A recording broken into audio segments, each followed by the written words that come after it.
Yeah, I mean, for me, whenever my coach feel like I'm ready to get out there, and he always says to me, he will never put me on the line if I'm not ready to compete. Get up, get up, get up. So I know that whenever I'm there, I'm always ready to compete and not scared of anybody. Know like how you feeling and where are we going from here? I'm feeling disappointed. Yeah.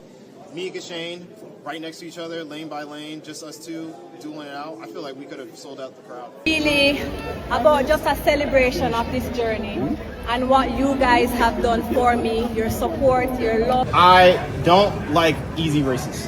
I hate them. I don't like going to the small races, the Florida relays. Are the fastest sprinters on the planet being underpaid? That's the question setting off fireworks in track and field right now. Lyles and Sha'Carri Richardson, two reigning world champions, two of the most recognizable names in the sport, are leading a conversation that has nothing to do with the stopwatch and everything to do with money. A report from the Times of India pulled back the curtain, showing fans exactly how much athletes earn when they win gold at the World Championships. The answer shocked a lot of people. Just $70,000 for first place. Silver and bronze? A fraction of that. On paper, it sounds fine. 10 seconds of work for $70,000. But athletes see it differently. Years of training, endless sacrifices, the constant grind behind the scenes, and in return, a payout that hasn't kept up with inflation or the size of the sport. Compare it to the World Cup, the NBA, or even pro tennis. The gulf is massive. Lyles and Richardson are asking out loud what so many whisper in silence. Is track and field rewarding its stars or exploiting them? And behind that question is a bigger one. Can the sport survive if its champions feel undervalued? The article lit a fire because it exposed numbers fans rarely hear. $70,000 for gold, less than half of that for silver, even less for bronze. And that's it. Those payouts haven't moved since 2015, which means with inflation, athletes are effectively being paid less now than a decade ago. And that's the point Richardson and Lyles are making.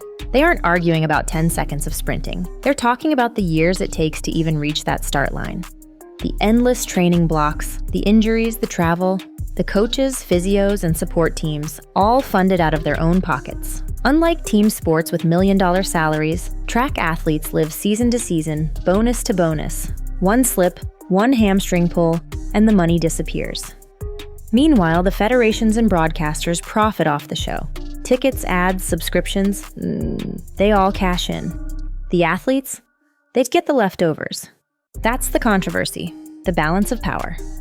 If you want athletes to treat worlds like the Super Bowl, then pay them like it.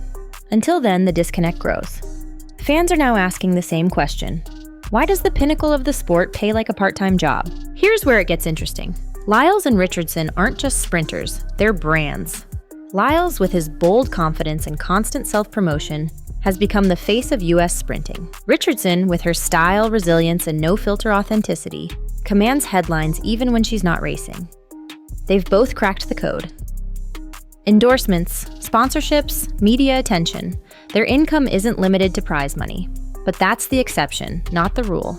For every Lyles and Richardson, there are dozens of world-class athletes juggling side jobs just to pay rent. Field athletes, distance runners, even some medalists. They train just as hard, sacrifice just as much, but without the charisma or media spotlight, they don't see the same deals. And that's why this debate matters. Lyles and Richardson don't need the $70,000 to survive. But others do. They're using their platforms to say what others can't. The system is broken. It rewards stars who can double as entertainers while leaving the rest behind. That creates a fragile sport, one where only a few shine, while the majority quietly struggle. And if the base can't survive, the whole pyramid crumbles. The money problem ties back to one brutal truth. Track and field gets almost no mainstream coverage. In the US, you'd never know the World Championships were even happening. ESPN, silent Fox Sports, barely a mention. NBC? Unless you have a Peacock subscription, good luck finding it. Ask most casual fans and they'll shrug. They didn't even know it was on. And if people don't watch, sponsors don't pay. That's the cycle. Track lives in the shadows while other sports dominate primetime. Even inside the sport, the hype only shows up for finals. Heats, prelims, even other events, they barely exist to the public. Which means, unless you're a household name, you're invisible. And if you're invisible, you can't negotiate better pay.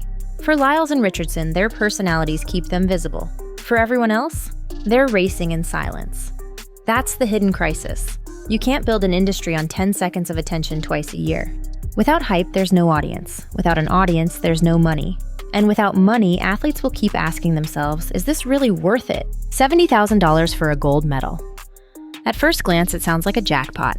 10 seconds of work, one big payday. But strip back the layers and the number collapses.